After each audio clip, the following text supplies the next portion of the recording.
Ryan, we're here with the next companion podcast series, which is us talking about Advent. Awesome. We're really excited about it. Yep.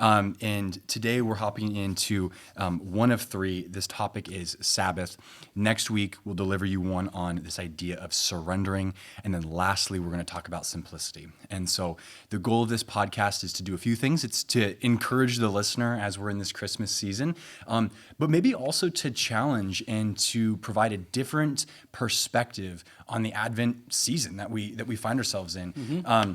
I wanted to take a quick moment to just give a shout out to Tim Keller, who's written this beautiful book, small, 140 pages, called Hidden Christmas, The Surprising Truth About the Birth of Christ. And I've read this, you've read it, and we were both impacted by this because he presents some ideas of how to look at the Advent season a little differently than normal. And so I don't want to take credit for any of the themes that we're talking about here, heavily inspired by Tim, but we want to take the opportunity to kind of extrapolate some of these themes further out. And so let's just hop into this. Let's do it. So this idea that Christmas is the ultimate rest, you and I were just talking kind of off air about this idea that in the beginning of Matthew, the first gospel, we have this genealogy that starts. And a lot of people overlook this genealogy because it's frankly maybe a little boring to the reader at first glance. Yeah, a bunch of names you don't know how to pronounce. You don't know how to pronounce them. So it's always fun. But I think there's actually a real significance here that it's the opening book of the Gospels. Yeah. Maybe read it for us, okay, and then let's kind of hop into it and how it plays into this story that we want to unpack. Yeah, I'm going to start with Matthew chapter 1, the first verse. So this is the very beginning of the New Testament. Like, you turn the page from Malachi, Old Testament, right into New Testament. And it starts off like this: the book of the genealogy of Jesus Christ, the son of David, the son of Abraham. And just a quick point that's important there for the reader who this was originally written to, which would be a Hebrew, connecting the significance of Jesus to, of course, the patriarch Abraham, the father of faith, from whom, by the way, all three major world religions draw their lineage: Christianity, Islam, and Judaism, all traced to Abraham. And so Matthew here, as he's writing to people about the significance of Jesus Christ and the claims that he's going to make, of course, we celebrate this every Christmas, he's linking the birth of Christ to the lineage of some very important people. He's in the same line as Abraham, and then, of course, the same line as David. So the language is son of David, son of Abraham. Then in verse 2 all the way through 16, you just get the names. Abraham begot Isaac. Isaac begot just means, was the father of Jacob and Judah, and then onward we go, right? So picking it up all the way after you read that long genealogy in verse 17, Matthew sums it up this way: so all the generations from Abraham to David are 14 generations. And then from David until the captivity in Babylon, which, if you've been at True Hope Church recently, we've been talking a lot about that, studying the book of Daniel, are 14 generations. So Abraham to David, 14. David to Babylon, 14. And from the captivity in Babylon until Christ, 14. So essentially what Matthew's just trying to do here is it's not insignificant that 14 is two sets of 7. And that he's giving us 6 sets of 7. Interestingly, there's actually some that debate if this genealogy is giving us every single name. And I'm not sure that's really the point. Some will say it is every literal father or son from Abraham to Jesus, and others say, no, it's actually not. That's really not the point. That's to miss the point of what is happening here from the writer to the listener. It's Matthew trying to say, this Jesus guy, he's really significant. Because there were 2 sets of 7s from the time of Abraham to the time of David, and everyone knows that's significant. The patriarch Abraham, the king, the most beloved king of Israel, David. And then there's 2 sets of 7s from David to the most significant experience in Israel's history, which is the destruction of their temple, the loss of their land, and then being taken into exile in Babylon, as far as the southern kingdom of Israel, Judah. And then after they come back out, there's 2 more sets of 7s.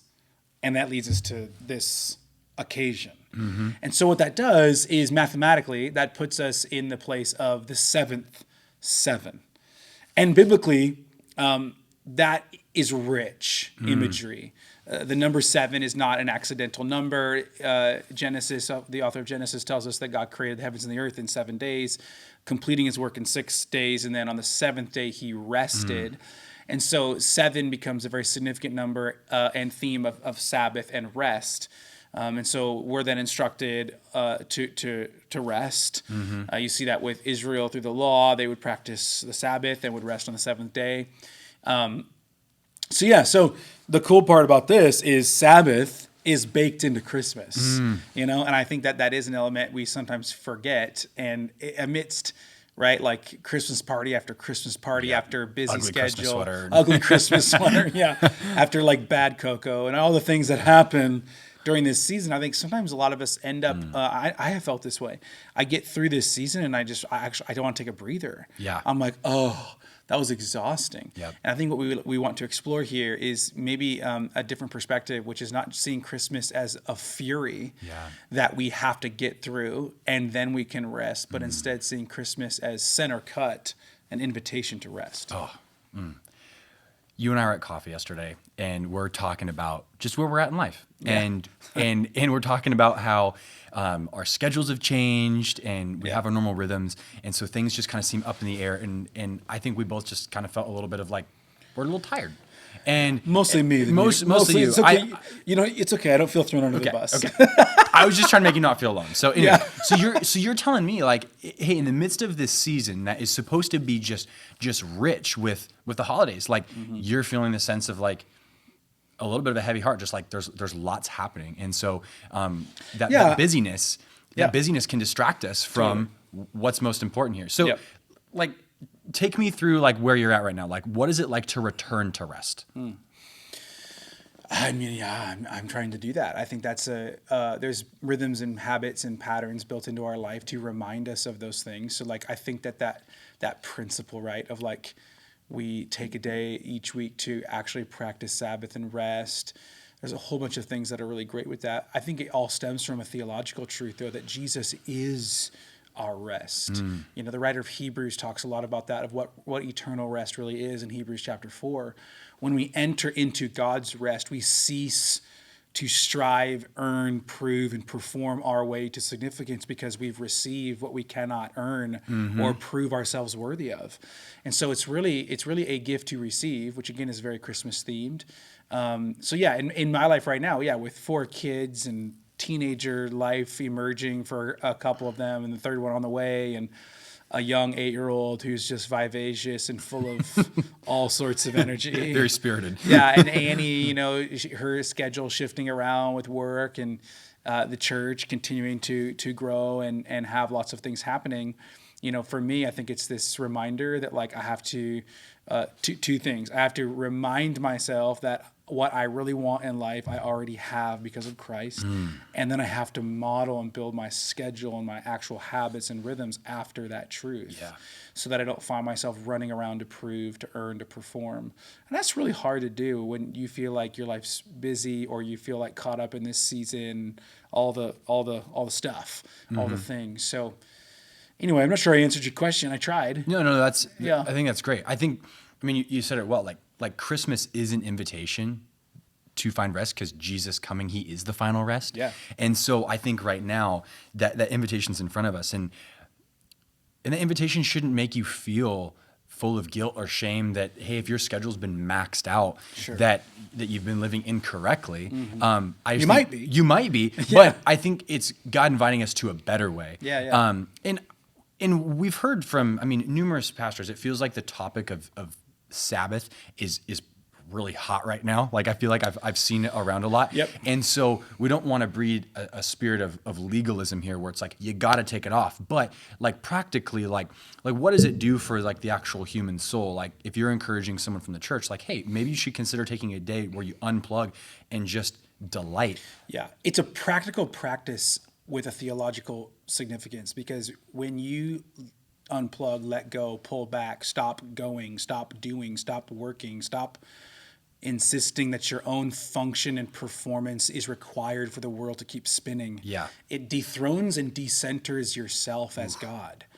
And so I think one of the things that we talk about, right, like I preach on, and we've talked about this recently at True Hope, just the insistent self-centered nature of our culture and our own flesh. How do you battle the self? Well, Sabbath is a great way, because when we're Sabbathing, we're saying the world doesn't need me to keep going today. I am not indispensable. I am finite. I am dependent. God is going to make sure that that sun rises every single day, Yep. and that there's breathable oxygen on this planet, and that, there's just, I think that's part of what it does. I think it also, it declutters our distracted minds and helps us engage with what is priority, right? So like the benefit practically then of Sabbathing is not just decentering and dethroning yourself. It's also decluttering clouded priorities, and you start to see, if you're married, your spouse, or if you have children, your kids, you start to see your life, for what it is and how it's been moving. And you get to kind of examine that and be like, is that who I am? Is that what I want? Is that what God calls me to? It's a better question. Is it what I want? And I think those are just a couple things. There's more. We could. You're right. Sabbath is really popular right now, but for good reason, because we are an exhausted, weary world. We have our Advent series right now is Weary World Rejoice. Yeah. Because I love the song where that lyric is in it, the Christmas song. And I also just think that is so much of what our world is feeling. Yeah. When our focus is on incessant consumption, and it's on personal proving, and it's on busy activity to give us a sense of meaning, a sense of significance, a sense of control in our world, it makes sense that the very counterintuitive message we need is Christmas is about rest. Yeah. And you can just like in Jesus, because everything you really want and need is found in him, and he's given it to you. Like the story's happened. That's one thing I love about this, right? We're not on the edge of our seats like hoping God will decide to come as a baby. We're relishing in the memory that he did. We're not on the edge of our seats wondering like if he'll grow up and live a perfect sinless life. He did. And we're not on the edge of our seats wondering if his sacrifice will atone for sin. It did. And we're not on the edge of our seats wondering if we lost and he was just a good teacher, but death took him. He defeated death. So we're just remembering and relishing in the rest that provides, right? That's what we're doing. Yeah, and it's so much more of a return to the way of Sabbath, because this is a long tradition and something that we see from even the Old Testament. This isn't a new concept. Oh yeah, you had like obviously every seventh day Sabbath, but then you had seventh year rest for the land. Yeah, like a sabbatical. It's kind of like principled after that, and then you had 7 sets of sevens, which was the 50th year would have been the year of Jubilee. Yeah. And that's when like debts were canceled, slaves went free. Like it was almost like a societal reset in Hebrew times would occur. And so it's very interesting to note that like God's people in the Old Testament, Israel, operated on a rhythmic cycle of sevens. And so it makes sense why Matthew, when he's introducing the significance of Jesus, he's intentionally framing it in language that his Hebrew listeners would understand its significance. Their minds are just connecting all of this. Whoa, the seventh seven has arrived. The year of Jubilee. Yes. I mean, how beautiful is that? That awesome. Like literally the coming of Christ, what we call Christmas, is their year of Jubilee, which was slaves being made free, debts forgiven, people having rest from their weariness. Yeah. And I just asked the question, like, do you have that in your own life during the Christmas season? And unfortunately, I don't know if that's always true for all of us. Yeah. It's tough. It is tough, dude. It's so tough. It is really tough. So we've kind of talked about this concept of finding true rest in the Christian life. And Christmas is that cool time of year where some of our friends and family and coworkers, they're more warm to some Christian values and ideals. Specifically, maybe it's they go to church for the first time all year. It's like Christmas and Easter, you know? But I think how we live from our rest could be a very defining value in how our coworkers, family, and people experience us. And so I just want to open up the conversation to talk about what kind of impact could True Hope Church have, our church body, if we were people of rest, and how that would translate in not only the workplace, but to our neighbors and to our family members. I think that the people of rest, when you think about that what you just said, and then around the Christmas time, I think of, I'm a preacher, so I think of two C words. Are we going to be driven by consumption in this season of memory and remembering the significance of Christ our rest? Or are we going to be empowered by contribution? Here's what I know. When I'm rested, just physically, I am much more effective, ready, and able to serve my wife, my children, my employer, my community. When I operate from a place of margin and health and rest, I contribute more easily. And I think that what I would say is, how does this living from rest give us an opportunity as a church for each other in our community? I think it's to be a people of contribution, to add value to our world, to our neighbors, to our friends, to our coworkers. So when we go to that party, we're not, I've just come from 47 of these, and I just need, or when we talk to our kids and it's just like, well, I just want this gift and I want that thing and I want and I want and I want and I want. Or we think about our perfect Christmas morning or Christmas Day or Christmas Eve, or whatever your Christmas traditions are. And we have these like expectations pegged way up here that if it doesn't go the way I want and I get to experience it how I envision, think about that vibe. That vibe is consumption. That this is a time for me to go through a cultural and even theological framework of remembrance, but to do it where I'm taking from it. I think living from rest is where we're adding value to it and to others. We're going, no, I already have the greatest gift. I don't need that party to go exactly that way. I don't need to be invited to everything. I don't need to get every gift I ever wanted. I don't need to have the perfect Christmas morning and Christmas dinner. All these things that are beautiful when they're in their place are beautiful because we're coming to contribute to others and to them, and we're not coming at them from a posture of consumption. So, those are the two things buzzing around in my head: consumption versus contribution. I love it. So, if you have never, or let's just say maybe you haven't recently had a good Sabbath. And I think we need to maybe define the difference between just a day off versus a Sabbath, because I do think they're different. But let's bake up a little recipe for a good Sabbath. And we have everybody potentially has 3 weeks till Christmas right now. I think that's the math from when we're recording this. 3.5. About 3.5 weeks. So we've got 3 potential Sabbaths for you to enjoy. What would you say would be the recipe for a good Sabbath? You should help me with this one. I can attest personally. I have found deep peace when my phone isn't next to me. And I know that's a touchy one, but you and I have talked about that, and it's 100%. tough. It's really tough because people are trying to get a hold of you, asking for advice. But I do think being present, to the people that you care most about. So whether that's family or a wife, I think that's critical. I think it's 3 things. I think you're right. I think Sabbath, a recipe for Sabbath is probably present to God, present to others, present to self. Right? Like it's like those. So take a day and say, today I'm going to intentionally, in a different, in an accentuated way, be more present to God.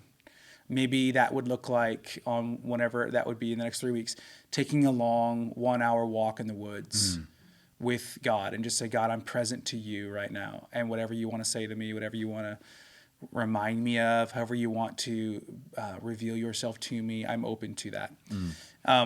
It would look like being present to family. So some practice there. Put the phone away. Maybe it's put the screens away if it's not just phones. Maybe decide, everyone's family structures are different, but if you have children like me, we're going to have like a family game, or make sure where you have a sit down family dinner, at least that day, maybe a lunch and a dinner if you want to get extra credit. And then I think present to self, like I think give yourself some time to journal, to the walk was a good example of being present to self as well as God. But I think that's kind of the recipe. I think it's hard for me to pin it down and like, I'm not sure if you're asking like, like a schedule of the day. Yeah, I don't think it has to be. I think it's more like just some ideas of how someone could experience delight. Because I think this idea of just like jumping in a Sabbath, Yeah. it probably comes with this connotation that you got to do it perfect. Oh, totally. And it's don't start where you should be, start where you're at. Yeah, great. And I love that word. You're right. Like it's like take a day to delight in the practice of being undivided in your presence to God, to those that you love that are close to you, and to yourself. I think that's what Sabbath is. And you when people hear that word, a lot of people think, "Oh, I can't work that day." Does that mean I like have to sit in a corner and like pray for 12 hours? Like, no, it doesn't mean that. Like, do things that are making you undivided and attentive to God and those in your family and to yourself. Yeah. So for some people, you like to garden. It's too cold out. You Not like you. to? No, I don't like to garden. For me, it'd be like going on a bike ride Yeah. or whatever. For like Justin, because I was just chatting with him about this. He'd love to go work on a project in his basement. He'd like do some woodworking or something. Smoke some meat. Yeah, smoke some meat, make some great food. Yeah. So it's finding things that you delight in, I think, that are in those realms. Delight in God, delight in your family, and then delight in yourself. And that's a little bit, right? That's tough for people to think about. It just basically means engage in an activity with undivided attention that refuels Yeah. you. Yeah. And it's not just about you, obviously. So there's an important order there: God, family, then you. But that's what a Sabbath recipe could look like. Yeah. Like everyone else will have to fill. How about you? What would be the ideal Sabbath, Saturday, Sunday? Well, you and I have Sabbath together a few times. We sure we have done that for bike rides. Yeah, this time of year, I mean, it hasn't snowed yet, but But you like wake up at 5 a.m., like brew some amazing like Coffee. Colombian coffee that Yep, you wouldn't pick yep, with your own hands. Yep, exactly. Yeah, and then Roast you it would over like fire. Yeah, you would. Yeah. And then you'd read the Yeah. scriptures and you'd pray for a while. Yeah. You'd take a walk and then you'd grab your dog and your wife and you'd Throw a ball. throw a ball around and then you'd grab a bike and right. You're very spot on. Very, very spot on. So Nailed it really is all about delight. And it sounds simple, but when we were going to the marriage retreat this last year, we were listening to a podcast, and the pastor who was talking about his kid and how on Sabbath they would always go and get ice cream. Yeah. And so his son was very excited because it was Saturday, and he's like, "Dad, we get ice cream today?" And he thought Sabbath was all about getting ice cream, and he looked at his son, he's like, "No, I just want to teach you that it's about delight." And so he was trained that way. And so I think there's some things that we can do, such as whether it's going for a bike ride or a long walk, that teach us like God wants us to enjoy this life, but with Him. Yeah, and I think some of the things that are happening in that Sabbath practice, right? That is, again, the practice of decentering ourselves and our consumption orientation. It's to like kind of cocoon ourselves off from the whirlwind of the world and just say like, on this day, those jobs, those requests, those questions, those needs that are pressing around at me from outside myself or my family unit, they can wait. Yep. My job can wait. All that stuff can wait. Because today I'm going to delight in a prioritized order of life. God first, then my family around me, and then what is refueling me. I think that's kind of the heartbeat there that people probably need to hear when you go, okay, if Christmas is about Sabbath and we can practice Sabbath, and that would look like us not being consumers but more contributors to those around us. How do we get from that to that place of rest to give that? Yeah. And I just think this kind of building that out, it's guarding that and saying, this is what that day is. Yeah. And it needs to be slower and it needs to be undivided and it needs to be more present. Yeah. And delighting. And to quote one of your favorite books of the Bible in Romans, be transformed by the renewal of your mind. Yeah. We have the opportunity every day.